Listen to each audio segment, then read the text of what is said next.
Olá, muito bem-vindo, muito bem-vinda. Estamos dando início à nossa jornada, aonde nós estamos declarando guerra contra o médio cristão. O que é o médio cristão? É onde a grande maioria das pessoas vivem a sua vida na medianidade. Pessoas que querem ser classe média, que querem ter um salário médio, uma pessoa que quer ter um casamento, um relacionamento na média. Tudo para eles são na média. E você vai concordar comigo, é a grande maioria da população mundial que quer ser isso. Aqueles que estão querem manter esse status e aqueles que estão abaixo querem chegar a esse tão sonhado local que é uma verdadeira prisão financeira, emocional, de carreira, de tudo na vida. Mas nós hoje declaramos guerra contra essa mediocristão. Eles vão acabar com você e eu vou estar nessa jornada te auxiliando, te ajudando. Nós vamos ter aqui um caminho de 7 dias muito punk, muito porrada. Eu vou te falar algumas verdades que vão doer na alma, mas que nem o metiolato antigo passava, ardia, mas sarava. Vai arder, vai doer, mas vai sarar. Você vai sair, vai acabar esses 7 dias e eu tenho certeza que a sua mentalidade, a sua maneira de ver o mundo nunca mais vai ser a mesma. Então, vamos lá, já coloca aí o seu joinha, coloca aí o seu like, dá o seu like, já manda para o pessoal, convite para que eles venham participar. Muito, muito boa noite, obrigado. Já coloca aí nos comentários, pessoal que está me acompanhando aqui pelo YouTube. Boa noite, bem-vindos, bem-vindas. Coloca aí da onde você é, para que eu já tenha uma noção da onde você está. Se você também quer que eu te conheça um pouquinho melhor, me coloca qual é a sua área de atuação. Nós vivemos uma vida em cima do médio. As pessoas querem ser e estar na média. Se eu estou na média, tá tudo bem, tá tudo legal, tá tudo muito bem. E aí as pessoas depois começam a reclamar e reclamam já com um espírito de quê? Um espírito de conformismo. Tá tudo legal, é assim mesmo que é a minha vida, não tenho o que fazer, a minha vida é assim, né? Síndrome da Gabriela. Eu nasci assim, eu cresci assim, e sou mesmo assim, você sempre assim. A minha vida é assim, sempre foi assim, não vai mudar não, não adianta chorar não.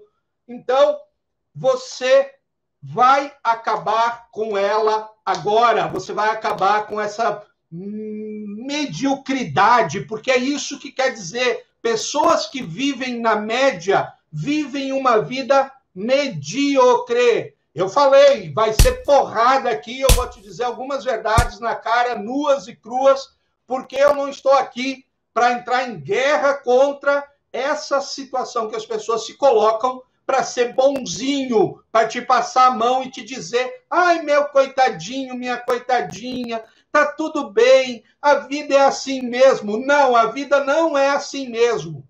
A vida só é aquilo que você permite que ela seja, porque você se acomodou, você criou dentro dessa sua vida uma zona de conformismo.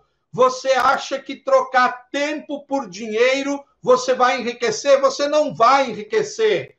Você não pode ser um trocador, porque é isso mesmo, trocador. Você troca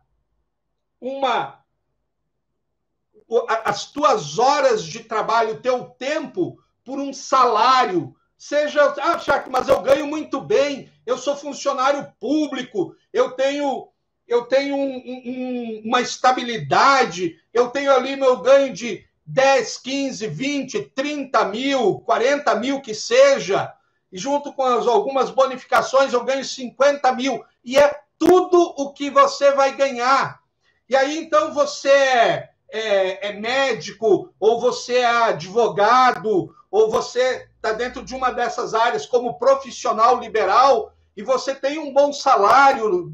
É lógico que quem ganha 15, 20, 30, 40, 50 mil reais tem um bom salário. Eu não estou dizendo que não é um bom salário, mas o que acontece? São também carreiras. O profissional liberal ele é muito cotado, ele precisa aparentar coisas que ele não é. Ele não é rico. Uma pessoa que ganha 50 mil reais por mês não é rica. Ela tem um bom salário. E aí, como ela tem que aparentar uma posição de status, o que ela tem que fazer? Ela tem que comprar um carrão do ano. E não pode ser um carro popular, não. Tem que ser um carro acima de 100, 120, 130, 150, 200 mil reais, 300 mil reais. Aí o que acontece? Ela se endivida. Ela compra o carro parcelado, porque comprar à vista já fica um pouco mais difícil.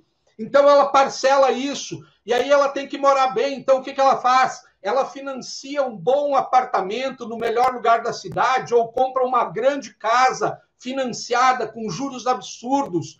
E aí, então, aquele dinheiro que ela tinha, que era um belo de um dinheiro, em vez de fazer o dinheiro trabalhar para ela, para que ela cresça, para que ela o dinheiro trabalhe por ela, ela continua trocando seu tempo por dinheiro, ela continua sendo um trocador, e ela se contenta com isso, por quê? Porque todo ano ela troca de carro. Ótimo, muito bom. Eu não sou contra você ter carro novo todo ano. Tá tudo bem. A questão é, por que você está trocando o carro todo ano? Por que você tem que morar onde você mora? Por que o apartamento, a casa tem que ser tua? Aonde te prende por anos e anos e anos no financiamento, pagando juros absurdos, e quando você acabar de pagar, você pagou 3, 4, 5 apartamentos, pagou 2, 3 carros, porque você financiou. E aí você sempre tem que estar mantendo esse teu status, essa tua vida mediana. Uma vida mediana é uma vida medíocre. Medíocre. É isso. Charlton, tu está sendo muito duro, eu vou sair dessa live. Tudo bem, continua na tua vidinha. Continua achando que você vai mudar de vida. Ó, Charlton, as outras pessoas, quando eu assisto live, são educadas, falam palavrinhas legais, boas para mim. Eu não estou aqui para falar, já disse, não estou aqui para te acariciar, para passar a mão na tua cabeça. Eu estou aqui com um porrete para bater, para ver se você acorda, para te chacoalhar. Você precisa acordar. Estou entrando em guerra contra a mediocridade, em guerra contra pessoas que querem e estão vivendo aprisionadas, pessoas que foram sequestradas por esta mediocridade. Elas estão hoje vivendo no médio cristão. O que é o médio cristão, Charlton? Eu já falei, o médio cristão é um lugar, nós poderíamos dizer assim, que é um país mundial, um país do tamanho do mundo, que vivem pessoas que se aquietaram, que foram treinadas, condicionadas a viverem uma vida na média, achando que ser classe média, média alta, é legal. Gente, é a pior classe para alguém estacionar a sua vida, a classe média, média alta. Por que, Charlton? Você está dizendo, então, que ser pobre é melhor do que ser classe média? Tô dizendo para você, ser pobre é melhor do que ser classe média. Quer ver por quê? Porque o pobre não paga imposto. O pobre tem auxílio do governo para aquilo que ele precisa. Ele ganha o gás, ele ganha o pão, ele ganha a eletricidade, ele ganha moradia, ele ganha uma ajuda financeira, e para ele tá legal, tá bem, porque ele vive na média dentro dessa estrutura. Já a classe média, o que acontece? É a mais taxada, é a que mais paga imposto. é aquela que não tem benefício nenhum. E se você é profissional liberal, aí sim que você está lascado, você está ferrado, ferrada. Por quê? Porque você paga muito mais. O teu INSS é maior, se você tem um salário legal, você paga o máximo do imposto de renda, você não tem benefício nenhum, você só paga, é tudo, você é tributado em tudo. E aí é imposto municipal, é imposto estadual, imposto federal, e aí quando você vê, você acha que ganha 50 mil reais, e aí você tem a inflação, você tem isso, você tem a parcela do carro, você tem a parcela do apartamento que você está morando, você tem que comprar roupa boa para aparentar que você é uma pessoa de sucesso, você tem que comprar calçados bons de marca, grife, aí você tem que ter um celular daquele mais caro que tem, e aí você também, cartão de crédito, não importa se o cartão, o mês que vem eu não consigo pagar a fatura inteira, eu vou levando, e aí você começa a pagar juros absurdos no cartão, você entra numa bola de neve de dívida, e você agora, os teus grandes salários não vêm se pagar tuas contas. E aí você vai fazer o quê? Você vai renegociar sua dívida com o gerente do banco, que ele é show de bola, porque ele sabe que você tem um salário garantido e ele diz assim, vamos fazer desconto em folha, ou isso, aquilo, e a gente vai te fazer um empréstimozinho aqui, 2,5%, vai ser muito bacana, um juro legal que eu vou te conseguir aqui, e você se ferra de novo, porque as pessoas acham que é 2,5% ao mês, mas não é isso. No final do ano, não são, você não está pagando aí 30%, você está pagando muito mais, por quê? Porque é juro sobre juro, juro sobre juro, juro sobre juro. E aí, quando você atrasa a parcela, o juro duplica, e aí a coisa começa a complicar e você tem que refinanciar novamente. E aí você continua contente com isso. Para, chega, vamos ao resgate. E você vai me ajudar nessa jornada a atingir, acordar, resgatar. É isso. É o tema de hoje da nossa aula. É o resgate. Ninguém vai para a guerra com outro soldado do lado, colocando a sua vida em risco, a sua pele em risco, com pessoas que são um mau agouro, pessoas tipo a hiena dos desenhos antigos da... Oh, vida, eu sabia disso, eu sabia. Oh, vida miserável. Nós não queremos pessimistas, nós queremos, também não quero otimista, eu quero pessoas que são realistas, pessoas, o que é uma pessoa realista, Charto? Uma pessoa realista é aquela que sabe o que está acontecendo, sabe que ela precisa fazer alguma coisa melhor para ela, sabe que ela precisa e ela tem condição de mudar, e ela entende que ela precisa ter precaução, mas também ter ousadia, ter coragem. E ter coragem não é ausência de medo, gente. Eu não tenho problema de você dizer, Charto, eu estou com medo, eu estou apavorado. Porque qualquer pessoa que entra numa guerra, que tem que pegar em armas, que vai para fronte, para a linha de tiro, colocando a sua vida em risco. É lógico que nós não vamos pegar aqui numa metralhadora, numa pistola e sair dando tiro nas outras pessoas. São outras armas, são outras ferramentas, são outros equipamentos. E vão aprender a parar de trocar o seu tempo por dinheiro e vão parar de ser um trocador e elas vão entender a chave para enriquecer, que é trocar produto por dinheiro.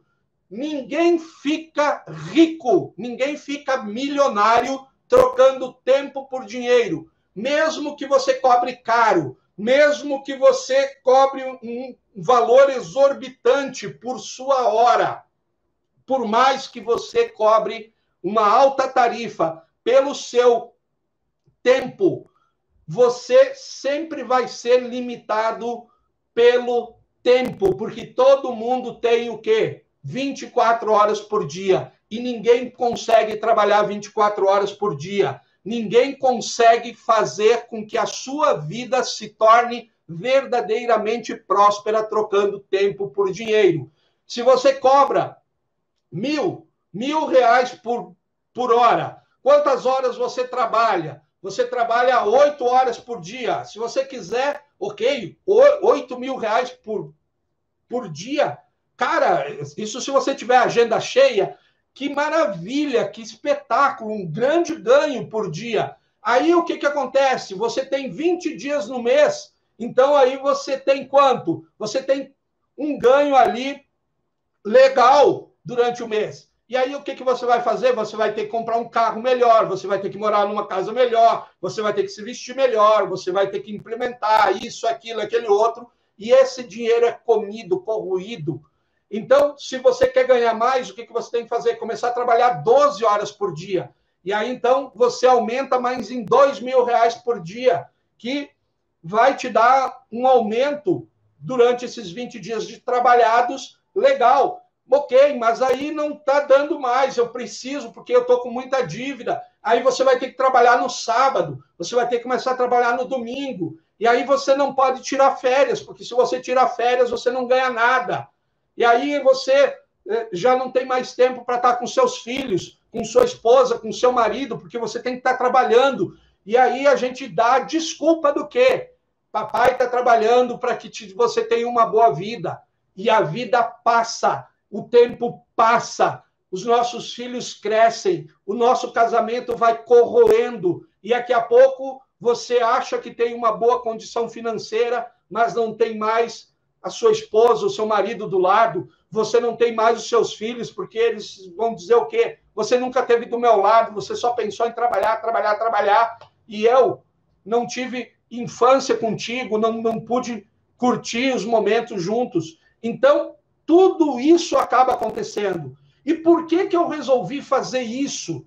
Porque eu recebo toda hora, todo instante, as pessoas me mandam mensagens particulares falando, Charlton, estou com um problema no meu casamento, Charlton, estou com um problema financeiro, me ajuda, o que eu faço? Ainda mais agora que pessoas estão perdendo emprego por causa que não estavam preparadas, achavam que a vida delas estava legal, porque elas viviam na medianidade, viviam nesse médio cristão, nesse país da desolação, viviam como se fossem pessoas presas em calabouços, em prisões úmidas, frias, nojentas, cheias de rato, comendo comida putrefada, sobra dos seus algozes, das pessoas que eles colocaram no cativeiro, que fizeram você acreditar que você ter uma boa carreira era o suficiente. Não estou dizendo aqui que não é importante ter uma carreira. Eu mesmo tenho uma carreira. A minha carreira, o que é? É ajudar pessoas como você a se tornarem pessoas melhores. Eu já ajudei muitas empresas a atingirem faturamento de milhões de dólares. Eu já ajudei muitas empresas a organizarem suas equipes, os seus times. Eu já ajudei muitas pessoas a terem casamentos melhores, serem melhores nas suas finanças, serem melhores na sua carreira, terem uma saúde melhor, psicológica, pessoas que se drogavam, pessoas pesadamente, pessoas suicidas, pessoas homicidas, pessoas que chegaram a estar em prisão e tiveram uma liberdade com tornozeleira, e eu cuidei dessa pessoa, e ela, em menos de 30 dias, teve que se apresentar para o juiz, e o juiz viu a mudança dessa pessoa, tanta que aconteceu, que ela foi liberada da tornozeleira, se tornou um cidadão produtivo, está trabalhando, mudou de casa, está morando num bairro melhor, está indo para a igreja, fez da sua vida algo extraordinário. Note, se até um sujeito que é ex-presidiário pode, quanto mais você, quanto mais você. Eu já atendi pessoas que fumavam mais de 170 pedras de crack num único dia. Num único dia. E essas pessoas se libertaram disso. Estão vivendo felizes, arrumaram uma esposa, casaram, estão cuidando lá das crianças. Gente, eu tenho mais de 30 anos de janela nisso. Eu entendo do que acontece na estrutura, na mente humana. Então, hoje eu quero falar para você de algo para te resgatar. A primeira coisa para que eu possa te resgatar é você entender que todos nós, todos, eu, você, todo mundo possui sabotadores. Todos nós possuímos sabotadores. E esses sabotadores, entenda, um sabotador, ele é, na verdade, um mecanismo de proteção. Ele é um mecanismo de proteção que todos nós o temos. E ele é essencial que nós o tenhamos para nos proteger. Só que o que é que acontece? Quando esses mecanismos protetivos, esses sabotadores, eles deixam de ser proteção para sabotar, é quando nós usamos ele em excesso. E aí, se esses protetores usados em excesso, com muita ênfase neles, eles se tornam contraproducentes e te prejudicam muito. Eles são criados desde a nossa infância. E quanto mais valor nós damos a esses sabotadores, mais e mais eles se instalam em nós, em nossa vida. Eles são que nem polvo, eles vão agarrando, vão enrolando seus tentáculos na gente, fazendo com que nós não consigamos mais ter o resultado que a gente quer. A gente se acostuma com uma vida média, com uma vida medíocre. E aí, então, vamos entender aqui. Eu vou falar de 10 sabotadores que todos nós temos. É lógico que nem todo mundo tem os 10. Algumas pessoas têm 1, 2. Um é certo. O último sabotador, todos nós temos. Eu tenho, eu reconheço que eu tenho. Você tem. Qualquer pessoa que você conheça tem o último sabotador, o 10º. Os outros, pode ser que você tenha. Quer dizer, você o tem também, mas talvez ele não seja um sabotador para você, porque você consegue gerenciar. Então, vamos lá. Para que eu entenda. Charlton, você disse que sabotadores são mecanismos de proteção, e a questão é a quantidade de ênfase que você dá para que ele se torne um sabotador, ele se torne pernicioso na minha vida. Então, vamos pegar assim, vamos pegar uma escala, ok? De 0 a 7, você estando até 7, de 0 a 7, numa escala de 10, você tá tudo ok. Esse mecanismo, esses 10 mecanismos são saudáveis, são positivos, tá tudo bem você tê-lo. É importante você ter mecanismos de proteção. O problema é quando você vai de 7,1 até 10 com esse sabotador. De 7,1 a 10, ele deixa de ser protetor e ele se torna sabotador, ele se torna negativo. E aí a coisa começa a complicar. Então, vamos lá. Sem delongas, vamos entrar no primeiro sabotador. O primeiro sabotador, ou o primeiro protetor, ele é as pessoas insistentes. O primeiro sabotador é o insistente. O que é um sabotador? O insistente?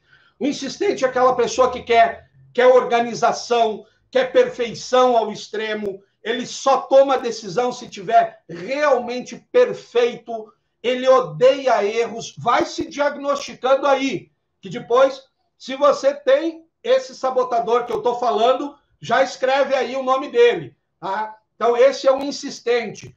Ele quer organização, perfeição ao extremo, só toma decisão se tudo estiver perfeito. ele odeia cometer erros, mudanças para ele geram estresse, é insatisfeito, como se fosse por natureza, ele nunca está insatisfeito, ele é uma pessoa insatisfeita com tudo. E o que acontece? Essa estrutura psicológica, ela é gerada na nossa infância, de todos eles. A nossa infância é onde a gente gera esses mecanismos. E a geração daqui dessa estrutura do insistente, ela é gerada pela humilhação, ou por ter vivido em um caos na sua infância. Uma criança que é constantemente humilhada pelo pai, pela mãe, uma criança que é constantemente humilhada pelo professor, por um tio, uma tia, um avô, uma avó, um amigo, uma pessoa que passa por bullying. A vida dela na infância é um caos, a família está desestruturada, a família é aquela bagunça, nada tem ordem, tudo é bagunçado. Essa pessoa se torna, ela cria esse mecanismo de proteção e ela aí começa a insistir. Ela sabe que para ela ter uma boa vida, ela precisa ser organizada, ela tem que ser perfeita em tudo, ela tem que tomar decisões de uma coisa que é realmente perfeita. Ele é o perfeccionista, ela não gosta de erros. Por que ela não gosta de erro? Porque toda vez que ela errava, ela era humilhada. Então, as mudanças para ela geram estresse, então ela quer aquela coisa mais estável, ela insiste nisso. Segundo, se você se identificou aí, já coloca, eu sou o insistente. Ok? Tá tudo certo, não é ruim isso, gente. Vocês agora estão sabendo. Segundo, prestativo. O prestativo é o sujeito que quer agradar todo mundo. Ele vive para os outros, ele não olha para si mesmo, ele só quer aceitação, ele quer ser elogiado sempre. Ele diz que os outros são egoístas. Não, eu não sou egoísta, são os outros que são egoístas. Você tem que me amar, você tem que... É exatamente isso, o prestativo quer que você o ame. E isso é gerado através do quê? Isso foi gerado na nossa vida pela manipulação. Você foi manipulado na infância. Filhinho, filhinha, se você fizer isso, você é um bom menino, uma boa menina. Você tem que ser assim. Ai, quando você faz isso, como você é querido, querida. Como você é bonitinho por fazer isso. Então, você se acha que tem que se tornar... Você se torna o prestativo. Então, através da manipulação que os pais fazem, as chantagens emocionais. Se você não fizer isso, você não me ama.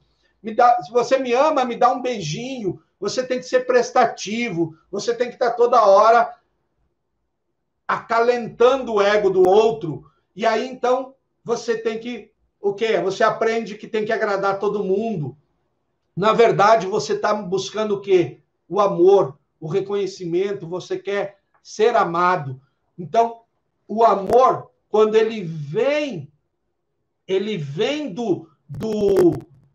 do reconhecimento externo, não é amor, gente.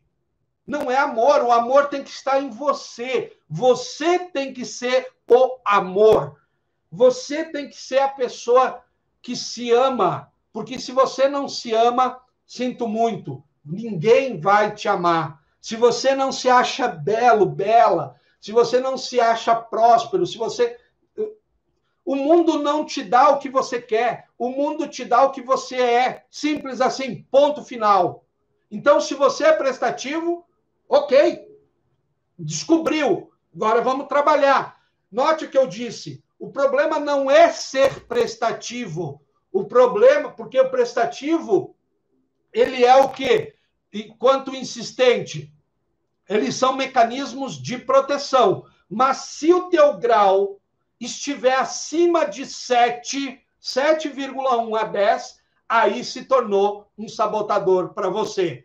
Enquanto ele está até 7, Quanto menor ele for na escala de 0 a 10, melhor é para você.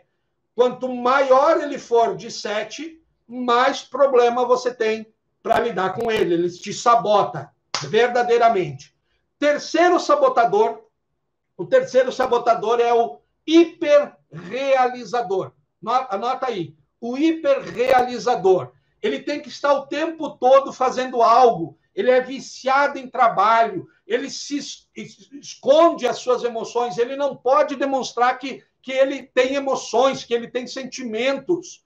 Aí ele guarda os sentimentos para si. Ele é extremamente competitivo. Ele tem tendência de se promover. Ele precisa disso. Ele tem que estar em ação, ele tem que estar fazendo, ele tem que estar trabalhando. Eu reconheço, o hiperrealizador, é um dos itens que, para mim, pega bastante. Eu tenho que estar toda hora, eu tenho que estar fazendo, produzindo.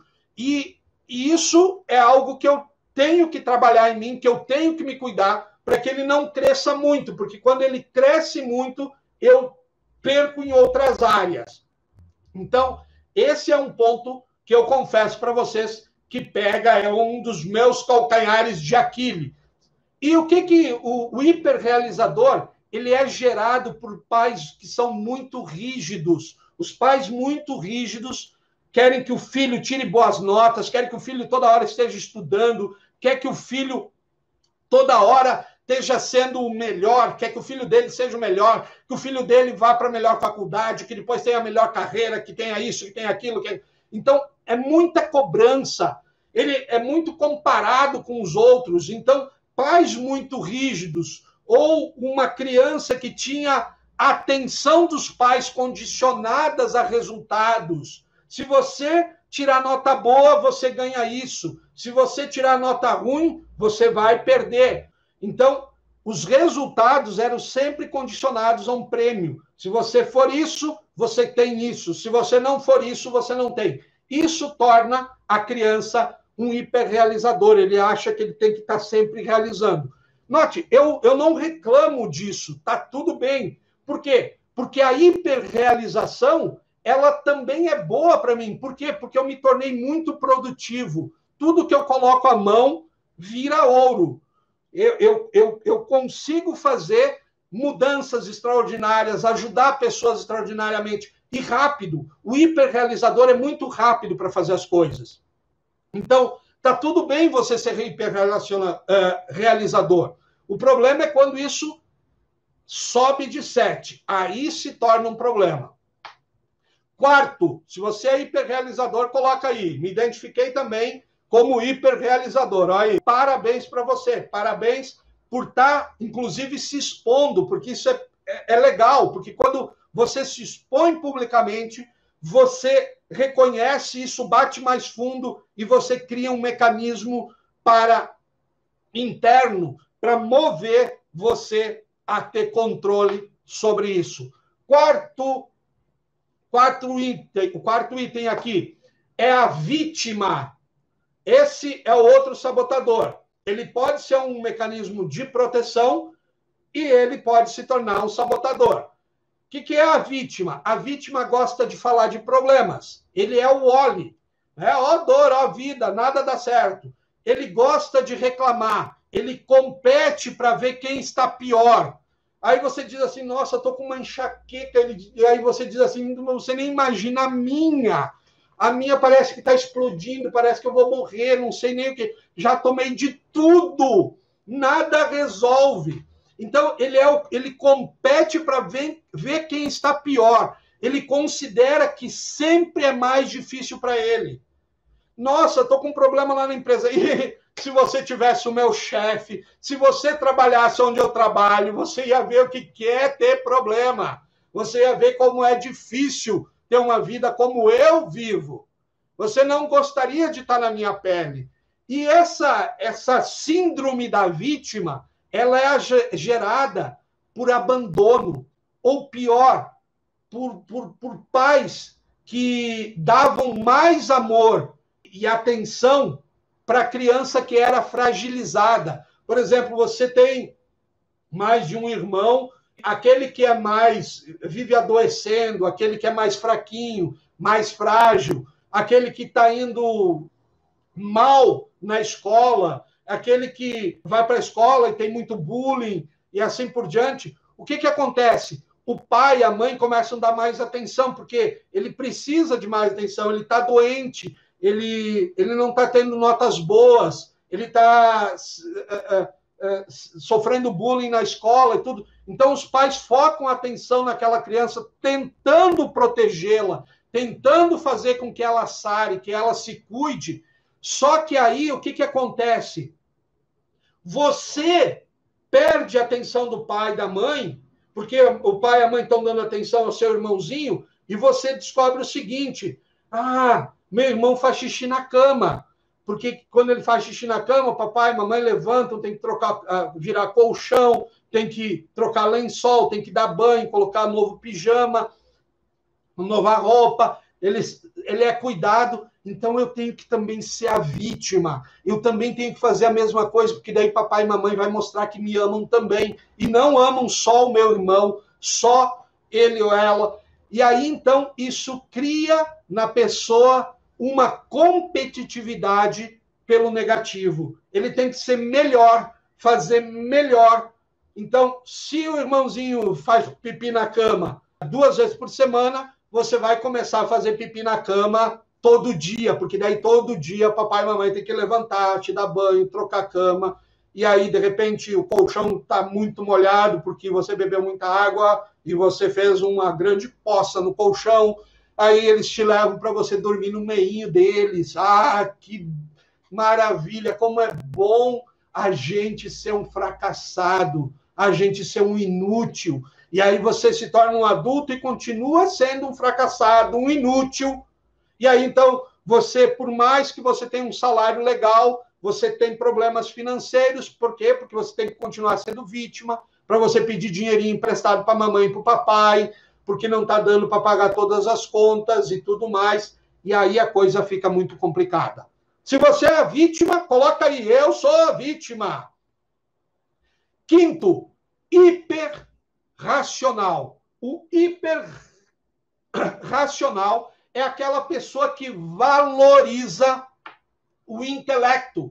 Ele dá alto valor para a sua intelectualidade. Ele é aquele sujeito que ele tem a resposta para tudo. Ele é aquele sujeito que sabe tudo. Ele entende tudo. E realmente ele sabe, ele entende. Ele pega os livros e ele sabe a página, ele sabe o parágrafo. Ele é aquele sujeito que estuda a Bíblia e ele sabe o capítulo, versículo, tudo onde está. Ele é aquele sujeito que valoriza muito o conhecimento. O hiperracional, ele abomina o emocional. Ele não gosta de ser emocional. Ele passa uma imagem de arrogante. Ele sempre argumenta muito. Ele é cético. Ele é cínico. E isso é gerado por quê? Ele é gerado, essa hiperracionalidade, ela é gerada por causa de pais ausentes, ou ele só tinha recompensa por causa da sua inteligência. Quanto mais inteligente ele demonstrava ser, mais ele sentia que isso era algo que precisava ser focalizado, e ele coloca muito para ser o inteligente, porque daí ele recebe o amor, ele recebe carinho, ele recebe atenção. Note, todos esses sabotadores, esses mecanismos de proteção, eles nascem, na verdade, por falta de amor, por falta do carinho, do afeto, da estrutura como é gerada. Ou você teve pais muito ausentes. Pais muito ausentes, o que faz? A criança tem que focar em alguma coisa. Então, ela começa a focar em estudos. Se o pai tem uma boa condição, como ele está ausente, ele manda a criança para o judô. Depois do judô, ele vai para o futebol. Depois do futebol, ele vai aprender a tocar piano. Depois do piano, ele vai aprender canto. Do canto, ele vai para a aula de inglês. Da aula de inglês, ele vai para a aula de violino. Da aula de violino, ele vai para a aula de flauta. E daí, depois da aula de flauta, ele volta para casa, ele tem que fazer o dever da escola. Aí, tudo isso Por quê? Para compensar a ausência dos pais, então ele vai entendendo que tem que treinar o seu racional, o seu intelecto, e ele sabe que ele não pode se emocionar, porque se ele se emocionar, se ele demonstrar a emoção, ele perde a racionalidade dele, e isso se torna um grande problema. Vamos para o próximo. O próximo também é hiper. Sexto, hipervigilante. O hipervigilante, ele é o quê? Ele é uma pessoa que tem muito preocupação pelos perigos da vida. Charlton, para tudo. Nós temos que estar preocupado, porque nós estamos passando por uma pandemia global, a coisa está perigosa, as pessoas estão morrendo por causa do Covid, não tem vacina, as pessoas que pegam isso têm grande chance aí de morrer. Hiper preocupado com o perigo do Covid. Ele pensa todo o tempo no que pode dar errado. Aí eu vou sair e o que vai acontecer? Eu preciso ir no mercado, preciso ir lá no banco resolver alguma coisa, eu tenho que fazer isso ou aquilo, aquele outro, eu vou ter que ir para a rua, ter que me expor. E aí o medo, a preocupação com o perigoso, ele se preocupa demais com o caos no mundo. Ai, meu Deus, veio a primeira onda, pode dar o rebote dessa onda e vir uma segunda onda de Covid naqueles que já pegaram. E aí a coisa complica, e aí tem a economia que já está numa onda, milhares de empresas foram fechadas, milhares e milhares de empregos foram perdidos, pessoas que estão sem salário hoje, estão vivendo ali com o auxílio do governo, senão elas não tinham nem o que comer. Então, essa hiperpreocupação, o hipervigilante, ele é gerado por pais muito impulsivos, por perda de alguém muito próximo. Uma pessoa que perdeu um ente querido, uma pessoa muito próxima, se torna hipervigilante. Ou pais que são muito impulsivos, você precisa estar hipervigilante, porque você nunca sabe o que vai acontecer. Então, você tem que estar ali, atento. Crianças que apanham dos pais, às vezes nem sabem por quê, apanha do pai. E aí, então, ela tem que se tornar vigilante. O que eu fiz? Eu sou da opinião seguinte, se a criança fez algo errado, tem que levar uma palmada sim, tem que apanhar. Eu apanhei bastante. O problema não tenho queixa de ter apanhado bastante. Eu tenho queixa que eu podia ter evitado ter apanhado tanto se os meus pais me dissessem A, B, C, o que eu fiz errado. E aí, então, eu ia tentar corrigir. Como eu não sabia, eu tinha que estar hipervigilante, principalmente se a minha mãe dissesse as palavras mágicas. Quando o seu pai chegar, era só isso que ela precisava dizer. Quando o seu pai chegar, você vai ver. E aí, então, o que acontecia? Bota 2 calções, 2 calça jeans, para poder aguentar o pai batendo. Então, você tinha que estar sempre hipervigilante.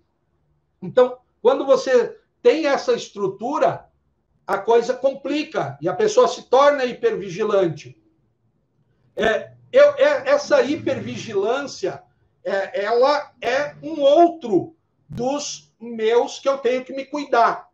Então, eu tirei essa preocupação, essa hipervigilância, deixei que ela diminuísse de 7, porque eu estava vendo que eu estava ficando muito preocupado com o que poderia acontecer, e mudei o meu vocabulário para se tornar um vocabulário mais poderoso, mais assertivo, que acalma as minhas emoções. Por quê? Lembra que eu falei antes? Você não tem o que você quer, você tem o que você é. Se eu vivo pensando no perigo, o que eu vou ter? Eu vou ter o perigo. Então, muda. Eu estou no meu período de descanso, de estudo, de reflexão, de aprimoramento. Estou aproveitando para fazer muito curso, estou aproveitando para aprender muito, estou ajudando muitas pessoas. E isso ficou para mim tudo bem. 7º, o inquieto.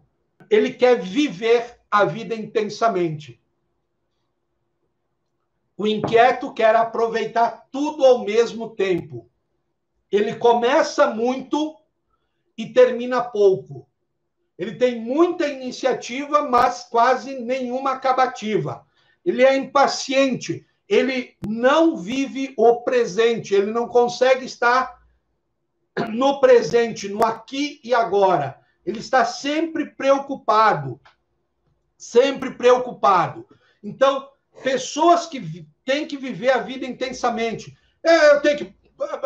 o inquieto é aquele sujeito que tem que fazer bungee jumping, tem que pular de paraquedas, ele tem que estar fazendo algo desafiador, ele quer aproveitar tudo ao mesmo tempo, ele não sabe quanto tempo ele tem ainda nessa existência, nessa vida. Então, ele está sempre inquieto, sempre buscando algo novo, sempre buscando fazer algo novo. Então, o que acontece? Esse inquieto, ele é gerado por zelo em excesso dos pais, ou uma infância muito podada pelos pais. Não sobe aí, não mexe aqui, nada podia fazer. Muito zelo. O meu filhinho é de cristal, se ele cair, ele quebra, ele racha. Não, gente! É bom que a criança caia, que se machuque, que se rale, que se corte, para ela ficar forte, criar anticorpos. Meu filhinho não pode sair, não pode tocar, não pode mexer, não brincar na chuva de jeito nenhum, vá que ele pega uma pneumonia. Gente, quando chovia, era diversão na minha vida. E o que aconteceu? Eu peguei pneumonia alguma vez na vida? Não! Mas hoje os pais é tudo, ai, meu filhinho nisso, meu filhinho aquilo, não deixa o filho fazer nada, brincar na lama, na terra, que é isso? Sair para acampar de jeito nenhum, tem mosquito, tem bicho, tem isso, aquela coisa.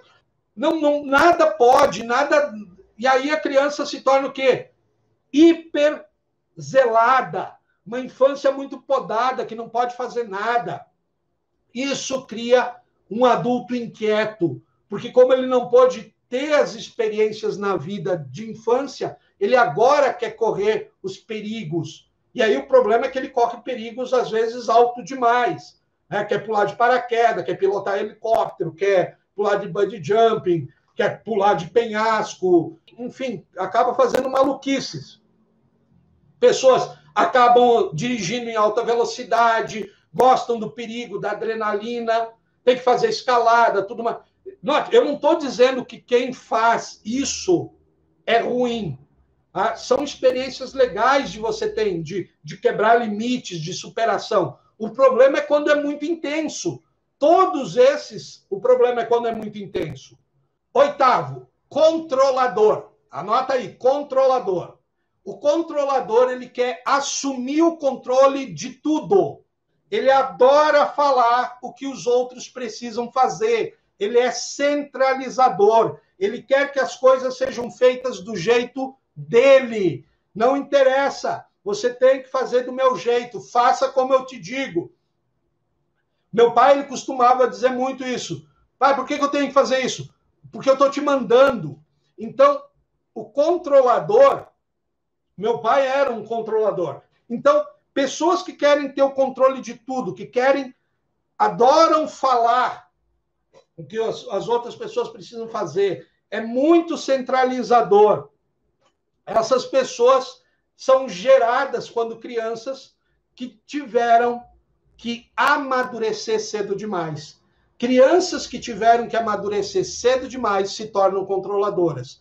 Pessoas que os pais se separam e aí a criança ou um pai falece e aí ou o pai perde o emprego, ela tem muitos irmãos, ela de repente é o mais velho e ela tem que assumir o controle. Nem sempre o mais velho assume o controle, mas ela tem que assumir o controle, ajudar a cuidar da casa. A mãe está deprimida e aí o pai vai trabalhar, a mãe fica em casa, mas sofre de depressão severa, e aí a mãe não tem ânimo, não tem nada, a criança tem que fazer tudo, limpar a casa, fazer a comida, cuidar dos irmãos, dar banho no irmão mais novinho, levar para a escola, buscar da escola. Essas crianças, quando têm que amadurecer muito cedo, geralmente se tornam pessoas controladoras quando adultas. Nono. O nono sabotador aqui é o esquivo. Esquivo. O nono é o esquivo. O que é o esquivo? É a pessoa que é positiva demais. Ele sempre diz sim, só para não entrar em conflito. Pessoas positivas demais, que sempre dizem sim para não entrar em conflito, são esquivas. Ele procrastina muito, ele finge que não vê os conflitos.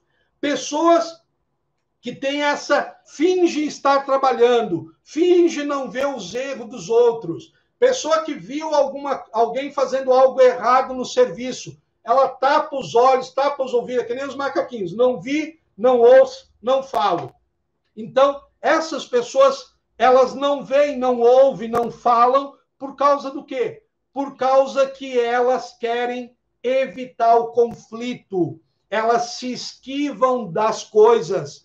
Elas acabam sendo cúmplices da hipocrisia, das coisas erradas, porque ela viu que o fulano fez aquilo erroneamente.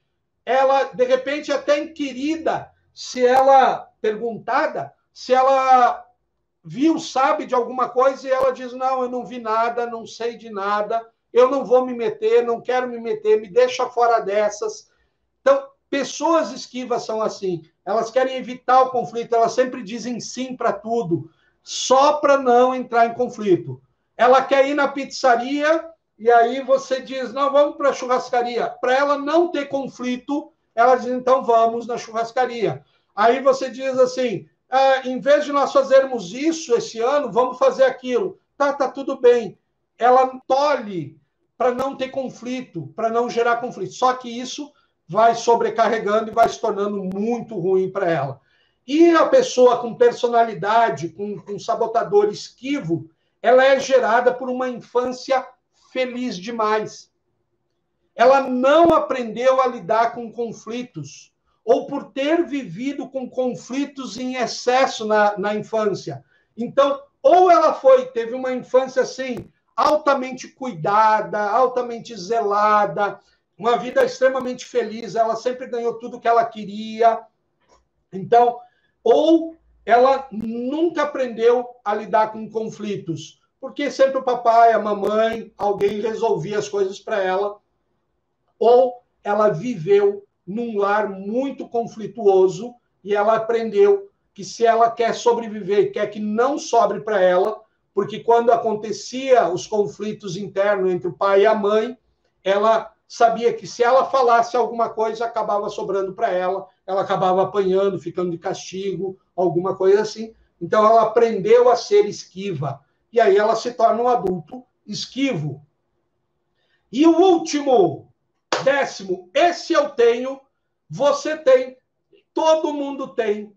Ele não tem um fator geracional para ele existir.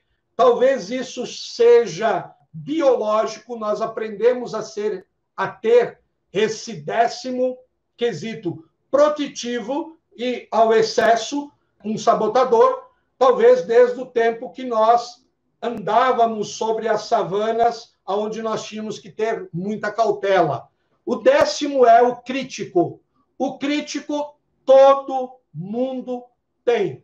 Todo mundo é crítico num nível, seja baixo ou alto. Só que, como eu já te falei, quando você tem num nível alto, esse sabotador, ele se torna isso mesmo, um sabotador, ele te sabota. Então, é como o crítico é como a nossa mente julga os outros, como nós julgamos a nós mesmos. O crítico, ele remói muito o passado. O crítico, ele exagera nas coisas, tornando elas piores, coisas dos outros, né? Ela critica muito, ela faz cobranças muito maiores, principalmente nas mulheres. Então, mulher tem que ser assim, assado, aquilo é outro. Então, as mulheres tendem, geralmente, a ser muito mais críticas do que o homem. Note, qualquer um desses 10 quesitos protetivos são importantes. É importante você ser crítico, é importante você ter habilidade de julgar os outros, de julgar a si mesmo. O problema é quando você fica remoendo muito no passado, coisas que aconteceram, você fica se criticando muito. Quando você exagera nas coisas, tornando as coisas piores. Quando você faz muitas cobranças. E aí, então, as coisas ficam muito ruins, muito severas. Você se cobra demais de si, cobra demais dos outros. É exatamente isso, Lilian. Quem não tem o crítico? Todo mundo tem o crítico. O problema é não deixar o crítico ter você. Essa é a questão. Todos nós temos o crítico. Mas será que o crítico me tem? Se o crítico me tem, aí é um problema. Porque é ele que me domina. Se eu tenho crítico, eu o domino. Então, é bom até 7 você ter esse crítico. Mais de 7, a coisa saiu do padrão, ok? É pior de tudo é você ser muito crítico consigo mesmo. Porque o crítico consigo mesmo te impede com que você faça as coisas. Você sempre quer... Aí você vai juntando com outros, né? Outros sabotadores. Você quer ser a perfeição, então tudo tem que estar perfeito para você fazer as coisas e assim por diante. Aí o crítico ele vai criando laços com muitos outros sabotadores para que você se mantenha nessa zona de conforto. Mas nós estamos aqui para entrar em guerra contra essa zona de conforto, sobre esse médio cristão da mediocridade, de viver numa vida pobre. Não estou falando aqui pobre de dinheiro, mas pobre de mentalidade, pobre de possibilidades. Gente, a vida é tão bela, a vida é tão boa. Então, o ideal aqui é que você comece a passar até 70% do teu tempo fora desses sabotadores. Você os controle. E o antídoto para isso é você entrar dentro da persona, dentro do personagem do sábio. O sábio é quando você está nesse papel de sábio, é quando você consegue neutralizar esses sabotadores. Quando você entra no papel do sábio, você sabe que precisa parar e pensar para acessar essa sabedoria, esse papel do sábio, que todo mundo tem, e você não pode ser impulsivo aqui. Você precisa criar um espaço entre o estímulo e a resposta e controlar, entender, analisar, ponderar. O modo sábio é aquilo. Antes de falar algo, conta até 3, conta até 10. Antes de explodir, fecha os olhos, respira fundo, conta mentalmente. Isso é entrar no modo sábio. Identificar os gatilhos de cada sabotador. Saber o que faz o sabotador entrar em ação. Se dissociar do comportamento de sabotador. Ter gratidão, agradecer ao sabotador, dizer assim, meu esquivo, eu te agradeço, obrigado. Obrigado por você existir, obrigado por você me demonstrar isso. E eu quero te dizer que eu estou te liberando. Eu assumo a posição de sábio e te libero, te agradeço, gratidão por me mostrar, e eu vou controlar isso. Então, é ideal que você passe 70% do seu tempo fora desses sabotadores. E notem, gente, esse conhecimento que eu te passei aqui dos sabotadores não é um conhecimento meu, não é um conhecimento que eu produzi. Esse conhecimento veio de um livro de um autor chamado Cesar Ramini, que escreveu um livro chamado Inteligência Positiva. Note como você pode, através de um livro, de estudar esse conteúdo, pegar esse conteúdo desse livro, seja qualquer livro, E você pode dar uma aula sobre esse conteúdo sem ser você o criador dele. E você pode ajudar outras pessoas a descobrirem, a conhecerem coisas que elas, de repente, nunca se deparariam com o conteúdo desse livro. Ou talvez fossem numa livraria, vissem o livro e não se interessariam por ele, não saberiam que aquele livro tem um conteúdo tão profundo, tão bom, tão abrangente. Então, lembra-se disso aqui. Lembra de sempre, primeiro, apontar de onde você tirou aquele conteúdo e produza conteúdos. É importante, porque muitas pessoas não têm condição nem de comprar um livro. E você, através de um livro, seja qual for esse livro, você o estuda, o analisa, resume, cria a tua abordagem e você repassa esse conhecimento para ajudar outras pessoas. E isso agrega valor. E entenda que ninguém fica rico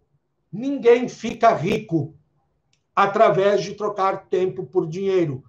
Nenhum dos bilionários do mundo trocou tempo por dinheiro. Eles criaram um negócio, eles criaram um empreendimento.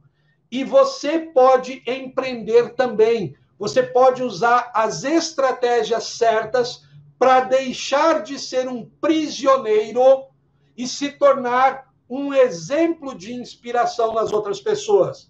Não queira ir sozinho, meu querido, minha querida. Tem um grupo de pessoas ao seu lado. É importante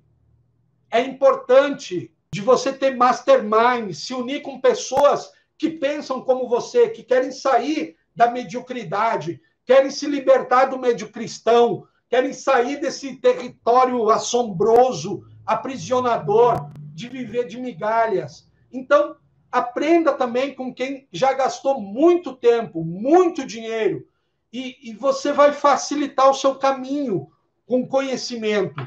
E se você quiser me ajudar, e você se interessou pelo conteúdo dessa aula de hoje e quer adquirir o livro, você clica no link, que também eu coloquei o link, você vai ser direcionado para o site da Amazon, você vai pagar o mesmo preço, só que a Amazon me bonifica por você ter comprado o livro. Então, você me ajuda também a continuar produzindo conteúdos aqui para o YouTube, para o Instagram, e você não vai pagar nada mais, e você me ajuda também a ter um pouquinho mais de renda na minha renda atual. Então, eu te agradeço para isso. É um livro que eu aconselho muitíssimo, senão eu não teria feito uma aula baseado nesse livro Inteligência Positiva.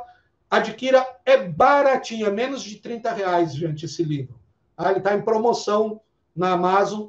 Você clica lá, recebe em casa, eles mandam muito. Então, se você quiser adquirir esse livro, compra através do meu link. Se você gostou da aula de hoje, espera só para amanhã. Amanhã vai vir mais porrada, amanhã vai vir mais pancada. Se você não gostou das pancadas, obrigado por ter aguentado até aqui.